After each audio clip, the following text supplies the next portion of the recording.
لیکن حقیقت میں وہ یہاں نظر آ رہے ہیں. شمالی کوریا میں ان ممالک میں بھی اس لیول کی دھاندلی کبھی نہیں ہوئی. نون لیگ کو 17 نشستیں نہیں ملی اور آج وہ آپ کے سامنے ابھی جو 4-5 آڈیو لیکس بھی آئی, خود تسلیم بھی کر رہے ہیں. اسی طرح کراچی میں ایم کیو ایم کا بھی یہی حال, ایک نشست نہیں بنتی.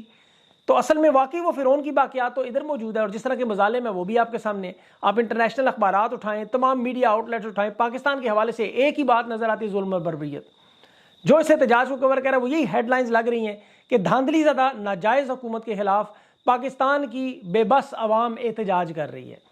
کیونکہ جاتی عمرہ کی گنگو بائی آپ کو پتہ ہے 2 ہفتے لگا کے سہیلیوں کی مدد سے جو ٹک ٹاک پر اپنی کمپین شروع کرتی ہے, لوگوں کے گھروں میں گھس کر سٹیج اور سکرپٹڈ ویڈیوز بناتے ہیں اپنا ایک امیج بنانے کی, عوام کے سامنے امیج بلڈنگ, حکومت کا ایک امیج بلڈ کرنا.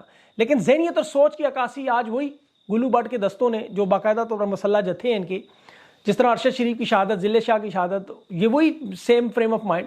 ان وردیوں کے نیچے لوگ کوئی اور ہیں, اصل میں یہ پولیس والے نہیں ہیں. ایسٹ انڈیا کمپنی کی جس طرح یہ بقا کی جنگ بن چکی ہے, اسی طرح نون لیگ کی بقا کی جنگ ہے.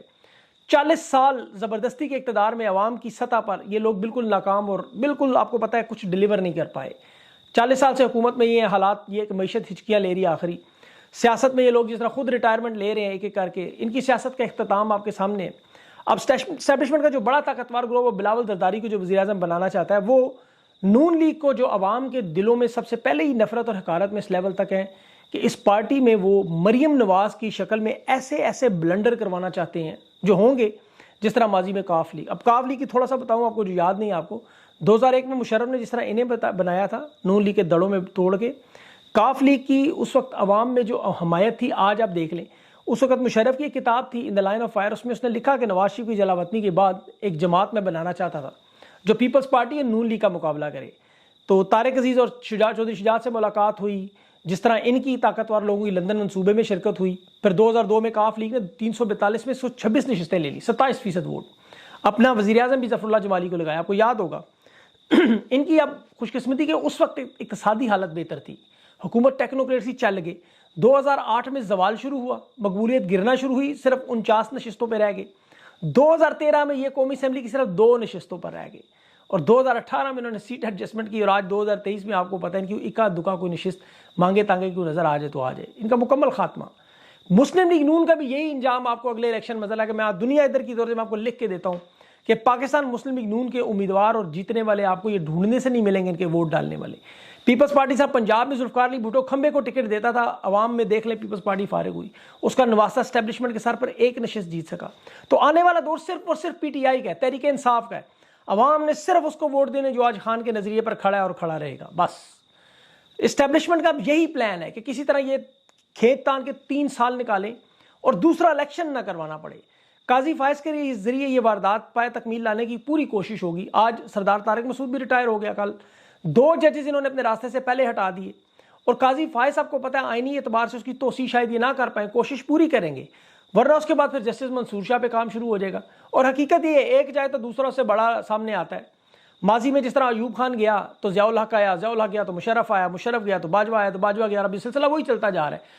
اب جو گرفتاریوں کا انہوں نے سلسلہ شروع کیا ہوا اس میں دیکھیں افسوس وکلا پہ بھی بڑا ہے. حامد خان صاحب پہ بھی, یہ وکلا لاہور بار میں تحریک انصاف جیتی ہوئی ہے آپ کو پتہ ہے, اور آج ان کے 2 بڑے وکلا سینئر ترین پاکستان سپریم کورٹ کے سلمان اکرم راجہ اور لطیف کھوسہ صاحب کو جس طرح گرفتار کیا گیا, یہاں تو ہونا چاہیے پورے پنجاب میں وکلا باہر ہوتے, لیکن انہوں نے بھی اپنا چہرہ داغدار کیا اور مایوس کیا. وقت بدل جائے گا وکلا کی بھی, لیکن حقیقت عوام کے سامنے آ چکے, یہ بھی ایک ڈھگوسلہ ہی نکلے.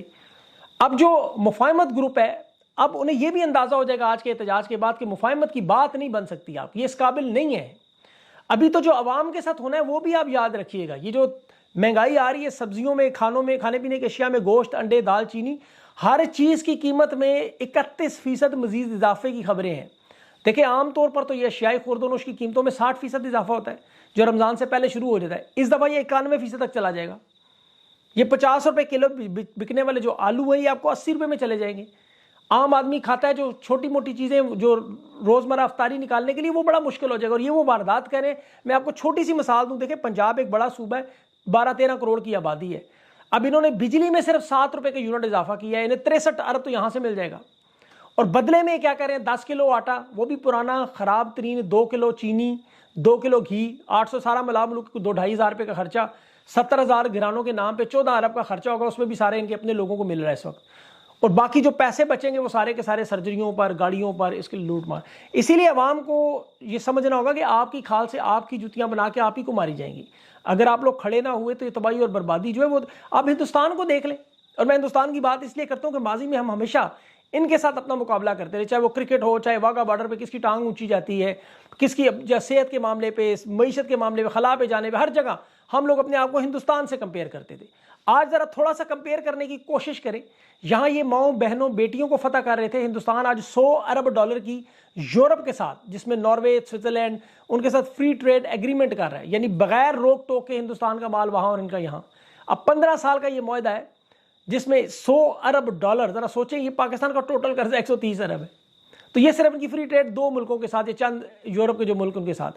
اور ہندوستان تو اب یقین کریں قابل نہیں سکتا. نریندر مودی ماضی میں جلسوں میں دہشت گردی اور پاکستان پہ بات کرتا تھا، آج وہ نام لینا پسند نہیں کرتا. وہ کہتا ہے اب تو ہمارا آپ کے ساتھ مقابلہ ہی نہیں، آپ کا مقابلہ افغانستان سے. اور افسوس یہ ہے کہ افغانستان ہم سے بہت آگے نکل چکا. افغانستان یہ امریکہ کے ساتھ چین اور انڈیا، ان کو تو مقابلہ ہی ڈیفرنٹ، ہم تو سوچ نہیں سکتے. ادھر ڈھکوسلے کر کے انہوں نے SISF بنا کے ادارے بیچنے اور سیاسی عدم استحکام، ملک کو تباہی و بربادی کی طرف لے جانے والا واردات. دیکھیں اس کی بڑی سادہ سی مثال جو انہیں سمجھنی چاہیے. ایک شمالی کوریا ہے، ایک جنوبی کوریا. آج پاکستان میں جو کچھ ہو رہا ہے وہ شمالی کوریا میں جس طرح ہوتا ہے، اور ایک جنوبی کوریا جو آج کل ہندوستان میں جو کچھ ہو رہا ہے وہ آپ کے سامنے. دونوں ممالک کی حالت دیکھ لیں. اب چند لوگوں کو فائدہ پہنچانے کے لیے کروڑوں لوگوں کے چولہے تک بجھائے جائیں گے. یہ $200 ملین صرف لینے کے لیے شہباز شریف کو ابھی گلے میں کشکول دیں گے، ہاتھ میں بیماری کے سرٹیفکیٹ. زرداری تو پہلے ہی بیمار ہے، جس طرح وہ بسوں میں مانگتے ہیں لوگ، آپ کو پتہ ہے. اسی طرح بھی پوری دنیا کے مانگنے کے دورے پر ملے گا، لیکن ملے گا کچھ بھی نہیں.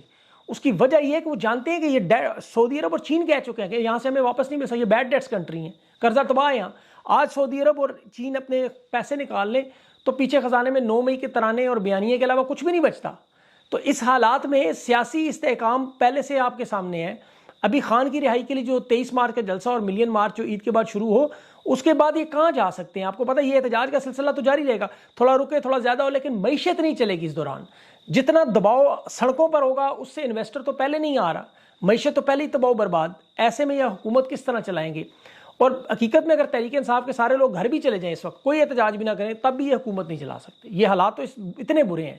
اور زرداری صاحب کی تو آپ کو پتہ ہے ذہنی اور جسمانی حالت بھی ایسی ہے. ابھی وہ ایک ویڈیو آپ نے دیکھی ہوگی سوڈان میں، وہ 72 سال کا ان کا صدر جو ہے وہ کھڑے کھڑے اس نے کر دی واردات اپنے ہی کپڑوں میں.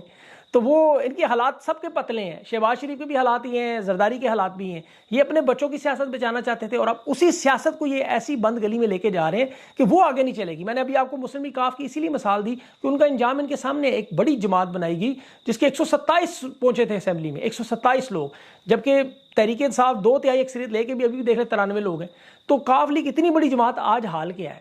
تو یہ چیزیں ان کے لیے مسائل، یہ زیادہ پرانی باتیں بھی نہیں ہیں. تو ان لوگوں کے لیے یہ بڑی امپورٹنٹ چیزیں انہیں سمجھنا چاہیے کہ پاکستان کے مسائل کا حل صرف اور صرف آپ کو پتہ ہے صاف شفاف جو مینڈیٹ چوری کیا ہے اس کو واپس کرنے، خان کے قدموں میں جا کے گر کے معافی مانگے، ناک رگڑیں اس کے سامنے بجائے ڈیلیں اور مفاہمت کی. جو پیغام تو چھوڑے خود جائیں سارے.